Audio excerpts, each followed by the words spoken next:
Quem mora na cidade grande costuma pensar que morar no interior é mais tranquilo e seguro.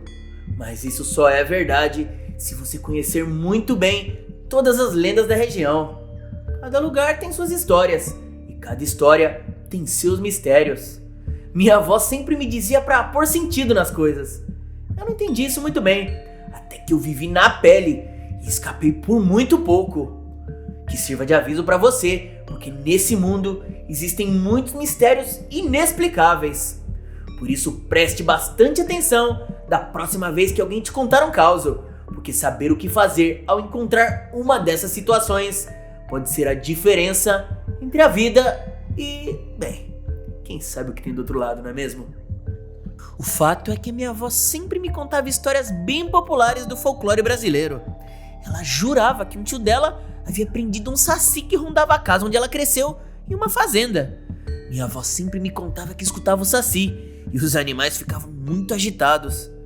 Apesar de muito pequeno, eu já era burro velho, com 2 irmãos mais velhos que sempre tentavam me enganar. Eu aprendi bem cedo que não deveria confiar em qualquer coisa que me dissessem. Então eu sempre duvidava da minha avó. Ela me garantia que sempre que o saci aparecia pela fazenda, ele fazia questão de fazer uma trança no rabo do cavalo. É claro que eu não acreditava, né? Eu nunca dizia nada, porque eu gostava das histórias da minha avó.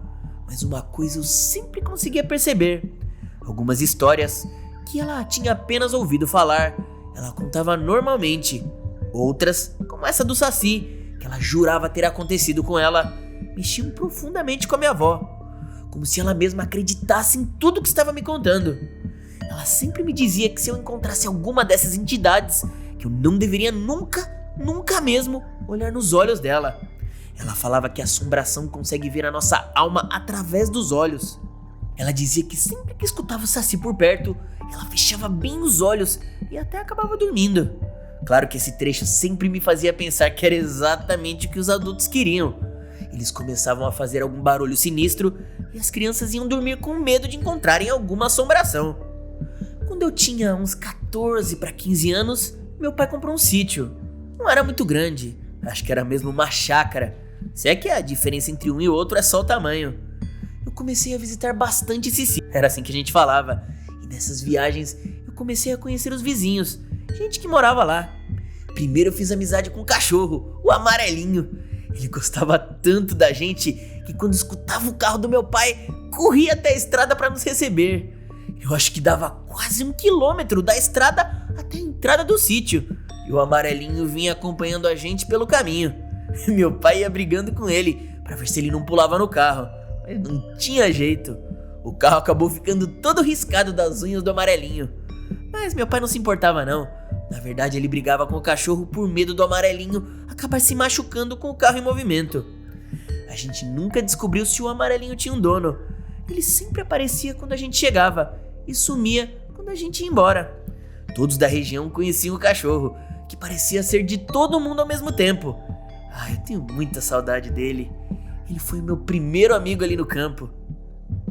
Logo eu acabei conhecendo outros jovens mais ou menos da minha idade por ali. Todos moravam na região, só eu é que era o forasteiro.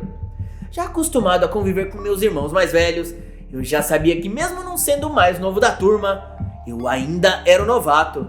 Por isso, eu tinha minhas defesas bem preparadas. Eu não tinha o menor saco para virar motivo de chacota entre o grupo, ainda mais que eu comecei a passar as férias ali. No fim do ano, a gente só saía de lá para passar o Natal e o Ano Novo na cidade, porque meu pai fazia questão de passar essas datas nas casas dos meus tios. Pelo menos a gente ia na contramão do trânsito, mas logo depois a gente voltava pro sítio. E nesses longos períodos que minha família passava lá, eu acabava ficando com meus novos amigos a maior parte do tempo. Isso já tem um certo tempo, ainda não tinha celular, e se tivesse, o sinal não chegava ali ainda. O que ninguém tinha também era uma piscina, e fazia falta pra caramba, mas todo mundo tinha uma bicicleta, e a gente aproveitava pra explorar a região todinha. Quer dizer, eu explorava a região, né? Eles já conheciam tudo como a palma da mão deles. Só tinha uma rua onde a gente nunca ia. Uma vez a gente passou na entrada dessa rua e eu fiquei curioso. Eu me lembro de ter perguntado qual era o motivo de a gente nunca entrar por aquela rua, mas eles não sabiam me explicar. eles só diziam que não tinha nada de legal por ali. O Pedro, que era um ano mais velho que eu e era também o mais forte da trupe, falou que aquela rua era sem saída, porque no final dela só tinha uma mata fechada. Eu, sem noção de nada, sugeri que a gente fosse explorar essa mata. A gente poderia abrir uma trilha nela, descobrir algum lugar legal, coisas do tipo. Eu falei que poderia ser o nosso lugar secreto. O Marquinhos, que a gente chamava carinhosamente de Cabeção, falou que ali, na última casa da rua, morava um velho que não gostava de crianças. Eu lembro que eles me desafiaram a ir até lá para ver se o velho estava em casa. Eu fui, com medo de ter algum cachorro bravo, mas eu fui. Isso seria um bom motivo para evitar essa rua. Mas eu era muito rápido na pedalada, então eu usei a minha famosa técnica da fuga.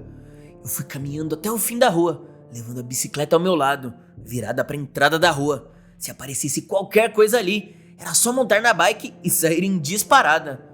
Mas eu vi que a casa estava aparentemente abandonada. Quando eu voltei para a entrada da rua, meus amigos estavam com cara de besta. Eu falei para eles que a casa estava abandonada, caindo aos pedaços. O Pedro fez uma cara de preocupado e comentou: será que o velho ainda tá vivo? Ele morava sozinho. Se ele virou presunto, quem é que iria perceber? Eu chamei eles para irem comigo até lá para ver. Depois que eu já tinha ido, eles tiveram que tomar coragem para não passarem por medrosos. A gente foi até a casa e o Jiraiya, que eu nem preciso dizer que era o japonês do grupo, só queria ir embora. Mas ali na frente da casa, um começou a dar ideia errada pro outro. Logo, eu, besta pra caramba, tive a ideia genial de falar: tem uma goiabeira ali, eu entro pra olhar a casa e se alguém aparecer, eu digo que só queria pegar umas goiabas pra gente. Só que eu não queria ir sozinho. Eu falei que era bom o Pedro vir junto, porque ele era mais forte que muito adulto. Mesmo que o dono da casa fosse um velho, se ele não gostava de criança, imagina de adolescente. Então o Marquinhos, a Daniela, irmã dele, e o Gabriel ficaram do lado de fora, e eu pulei o portão com o Pedro. A gente olhou pelas janelas da casa e estavam todas fechadas. O Pedro me perguntou: o que é que a gente vai fazer se encontrar o cadáver do seu Antônio? Eu respondi que era melhor não falar nada pra ninguém, ou então nossos pais iriam acabar colocando todo mundo de castigo por ficarmos entrando na casa dos outros. Especialmente meus pais, que viam perigo em tudo. Sintoma de quem vive na cidade, né? Mas eu nem imaginava que os pais dos meus amigos eram ainda piores. Ainda que eu soubesse, eu iria achar que era pura crendice. A casa estava muito escura, porque as janelas estavam todas fechadas. Muito pouca luz entrava pelas frestas. Dava pra ver muito pouco. Eram umas janelas bem velhas, bem estilo colonial. Ou o seu Antônio tinha dinheiro, ou ele comprou essas janelas de alguma demolição de casas mais antigas. Apenas pela idade dele era capaz que ele tivesse nascido no período colonial. No fundo do quintal tinha um galpão tipo que o meu pai tinha, onde eu guardava minha bicicleta e ele as ferramentas e todo tipo de tranqueira que ele guardava pro caso de precisar usar algum dia. Ele sempre me falava que aprendeu com o pai dele, que quem guarda, tem. A gente ouviu um barulho vindo desse galpão. A porta também parecia colonial. Tinha uma fechadura para aquelas chaves enormes. Foi aí que ferrou tudo, porque o Pedro era o maior entre a gente. E se eu não queria ser o medroso da turma, imagina ele. A gente se olhou e o barulho aconteceu de novo. De relance, eu pensei ter visto a porta se mexer. Foi muito estranho, parecia que alguma coisa queria sair dali. O Pedro também viu. Ele não disse nada, mas eu perguntei se ele queria ir lá ver o que era. Pra dar uma de machão, ele aceitou. Será que é algum bicho? Ele me perguntou. Fazia sentido, mas provavelmente algum bicho selvagem. Um gato, um tatu, sei lá. O seu Antônio não ia deixar um bicho trancado ali, né? Além de ser maldade, seria besteira com um quintal desses, onde um cachorro poderia servir de guarda. Mas a gente foi andando em direção ao galpão. Quando Pedro estava quase olhando pela fechadura, a gente teve a impressão de que a porta estava se abrindo. Mas foi aí que o seu Antônio apareceu atrás da gente. Se a gente não tivesse aproveitado para mijar antes de entrar ali, eu tinha me mijado todo, com certeza. Foi a primeira vez que eu vi o velho. Ele estava muito nervoso, começou a gritar que ali não era lugar de criança. Mesmo sendo adolescente e acompanhado do Pedro, eu achei melhor não contrariar. o seu Antônio era muito velho, muito mesmo. Se eu disser que ele parecia uma múmia viva, não é exagero. Tinha algo muito estranho nele. A roupa dele não parecia nem desse século e tava toda velha e toda rasgada. Ele mandou a gente ir embora e a gente logo saiu correndo de lá. Os olhos dele eram muito estranhos. Parecia que faltava vida. Não sei explicar, mas ele não parecia ameaçador, apesar de mal-humorado. Claro que estar com o Pedro ajudava na coragem, né? Quando a gente pulou o portão, o Pedro jurou que olhou pra trás e não viu mais o velho. Eu falei que ele devia ter entrado no galpão pra ver se a gente tinha mexido em alguma coisa. E acabou ficando por isso mesmo. Claro que o cabeção do Marquinhos abriu a boca pro pai dele sobre a nossa aventura. E o pai dele resolveu ir até o seu Antônio pra fazer o filho se desculpar por ficar incomodando. Mas quando eles chegaram lá, ninguém atendeu o portão. O Marcão e o Marquinhos voltaram lá mais algumas vezes e nada. O Marcão ficou com a pulga atrás da orelha. E depois de um tempo, descobrimos que o velho tinha batido as botas. E isso já tinha muito tempo. Acharam apenas a ossada dele, deitado numa cama antiga, já toda apodrecida. Eles recolheram os restos mortais do seu Antônio e eu não sei o que fizeram. Se enterraram, se cremaram. Ele não tinha nenhuma família. Mas o problema é que o Pedro e eu tínhamos visto o seu Antônio lá alguns dias antes. Eu até falei que deveria ter sido algum outro velho, algum vizinho dele, porque eu nunca tinha visto esse seu Antônio antes. Mas o Pedro, que morava na região, garantiu que era o próprio. Assim que o Marquinhos saiu do castigo, a gente se reuniu. Por sorte, ele foi o único que ficou de castigo, porque a irmã dele estava junto naquele dia. E o pai dele disse que a responsabilidade dele como irmão mais velho era garantir a segurança da Daniela em primeiro lugar e não ficar dando bobeira por aí. De qualquer forma, a gente se encontrou, sem a Daniela, e conversamos sobre o que vimos na casa. O Marquinhos não queria acreditar no que a gente tinha visto, mas que outra explicação a gente teria pro velho que vimos? O Marquinhos ainda estava achando que a gente estava inventando tudo isso só para assustar.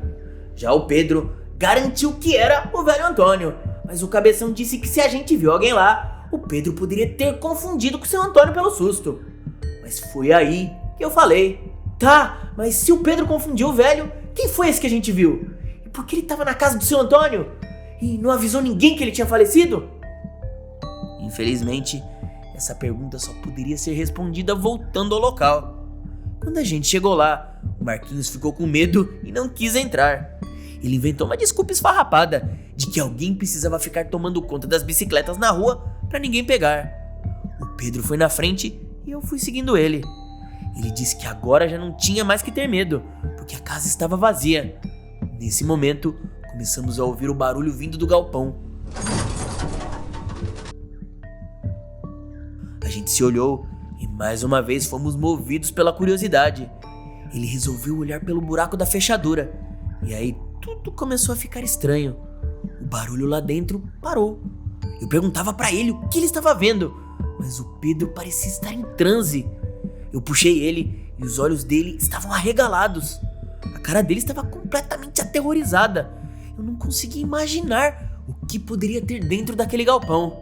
Será que o velho Antônio prendia animais ali? Quando eu fui olhar pela fechadura, parecia que tinha um olho sinistro olhando de volta. Eu me afastei, mas nesse momento a porta começou a se abrir. Eu lembrei do que minha avó sempre me dizia, e antes que a porta se abrisse completamente, eu fechei meus olhos com toda a força. Eu senti um gelado no meu braço e quase empacotei com o susto. Mas os latidos não deixaram dúvidas. Era um amarelinho. Ele ficou latindo muito e eu pude ouvir o Marquinhos chamando por nós. Eu agarrei o Pedro e arrastei ele até o portão, guiado pelos gritos do nosso amigo. Assim que a gente se afastou do galpão, o Pedro voltou ao normal, mas ele não se lembrava de ter visto nada. A gente pulou o portão de volta e nunca mais falamos sobre isso. O amarelinho apareceu bem machucado alguns dias depois. Meu pai pensou que ele tinha se metido em alguma briga com outro cachorro e cuidou dele. Algumas semanas depois, a gente foi embora, mas eu não saí mais para andar de bicicleta com meus amigos. Primeiro porque o Pedro estava muito estranho, e depois porque eu não queria mais pensar no que estava solto dentro daquele galpão. Eu comecei a pensar que o seu Antônio tinha nos protegido da outra vez, mas agora que tinham retirado o corpo dele de lá, o que quer que estivesse naquele galpão estava solta. aquela foi a última vez que eu vi o Pedro. Pouco depois que a minha família voltou para a cidade, recebemos a notícia de que o Pedro tinha desaparecido. A família ficou pensando que ele poderia ter se perdido na mata, já que a bicicleta dele foi encontrada em frente à casa abandonada do seu Antônio, ao lado de uma mata fechada, mas nunca encontraram os rastros dele. Há pouco tempo atrás, meu pai foi vender o sítio e nós fomos lá para uma despedida, depois de muitos anos sem aparecer por ali. Foi então que eu me lembrei dessa história. Eu passei pela rua do seu Antônio. Tudo em volta tinha mudado bastante, mas a casa dele continuava exatamente igual da última vez que eu me arrisquei a entrar ali. Eu senti algo muito estranho. Lembrei daquele olho sinistro e fui embora o mais rápido que eu pude. Dessa vez, o amarelinho já estava fazendo companhia pro seu Antônio no além e não poderia mais me ajudar. E se você gostou dessa história, com certeza o próximo vídeo que está aparecendo na sua tela vai te deixar intrigado também. Não se esqueça de se inscrever no canal, deixar o seu gostei e ativar o sininho das notificações para não perder nenhum dos nossos próximos vídeos. Um grande abraço e até a próxima história!